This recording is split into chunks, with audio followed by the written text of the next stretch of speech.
नमस्कार, मैं अमित और आप देख रहे हैं NBC 24। किसान मुद्दा लगातार सुर तक पकड़ता हुआ जा रहा है। कॉन्स्टिट्यूशन क्लब में बैठक थी, पप्पू यादव अध्यक्षता कर रहे थे।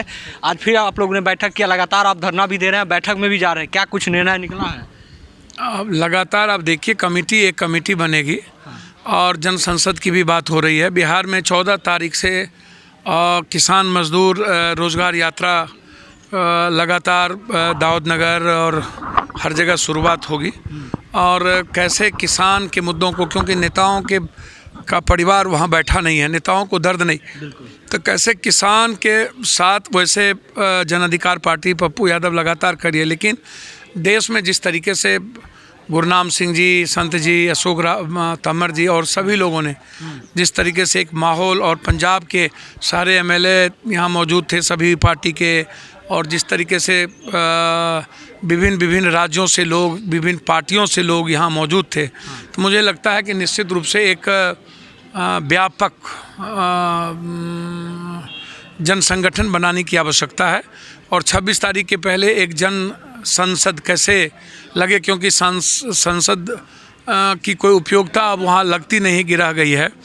कैसे हम गांव तक किसान के मुद्दों को ले जाएं कि ये जिस तरीके से दुष्प्रचार किया जा रहा है, कभी किसी माध्यम से, कभी किसी माध्यम से, कि ये पंजाब और हरियाणा का ये मूवमेंट है, जबकि ये देश, ये MSP सबसे ज़्यादा कोई प्रभावित होगा तो बिहार इसमें प्रभावित होगा। 40% लोग के पास ज़मीन नहीं है, लगभग 85-90% लोगों के पास 1 बीघा से नीचे ज़मीन है।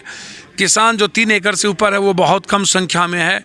तो कैसे इसको किसान और मज़दूरों के साथ जोड़ा जाए, आंदोलन को कैसे बढ़ाया जाए, ये सबसे महत्वपूर्ण सवाल है। ये पहले भी बैठक हुई थी, फिर हुआ है, और आज एक समन्वय समिति बना करके कैसे आगे बढ़ा जाए, ये सबसे बड़ा सवाल है। दूसरी तरफ लगातार सरकार कह रही है कि देखिए किसान को समझ में नहीं आ रहा है, उनको भ्रमित कर रहे हैं विपक्ष वाले। सरकार को कभी नोटबंदी की समझ सिखा रहे थे, कभी स्विस बैंक की समझ सिखा रहे थे, कभी 2 करोड़ रोज़गार की समझ सिखा रहे थे, कभी स्किल, कभी स्टार्टअप, कभी स्टैंड अप, कभी स्मार्ट, कभी कोरोना वायरस, चटभंगनी तटबिया, कभी जमात, तो कभी मजदूर एक्ट को समाप्त करना, तो कभी किसान, मतलब वो सबसे ज्ञानी, जो सबसे बड़ा दलाल होता है किसी पूंजीपतियों का, किसी उद्योगपतियों का, जो देश के कॉमन लोगों से जिन्हें मतलब नहीं, जिस पूरा देश की इकोनॉमी मजदूर और किसानों पर आधारित है। और आज जो ये दुनिया का सबसे बड़ा बाज़ार है 12,000 अरब का, वो छोटे छोटे बटेदारों से, दहाड़ी मजदूर से, बंधुआ मजदूर से, किसानों से जो बाज़ार है, मज़दूरों का जो बाज़ार है, वो दुनिया के लिए, हमारे देश की इकोनॉमी के लिए सबसे मजबूत बाज़ार है।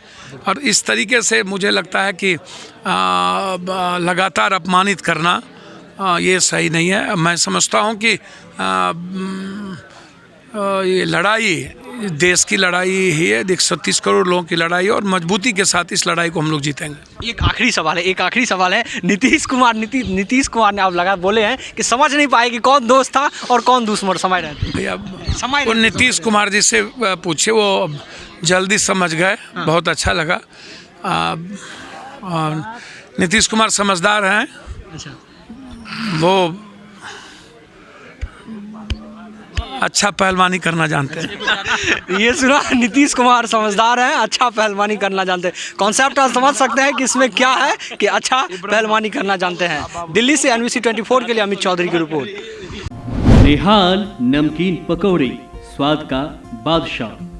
कुरकुरे और खास्ते पकौड़ी मात्र 5 रुपए में बदले अपने मुंह का जायका। बच्चों से लेकर बूढ़े तक हर किसी की पहली पसंद निहाल नमकीन पकौड़ी। नकलचों से सावधान, पैकेट पर बना शंख का फोटो देखकर ही खरीदें। NBC 24, सच की ताकत।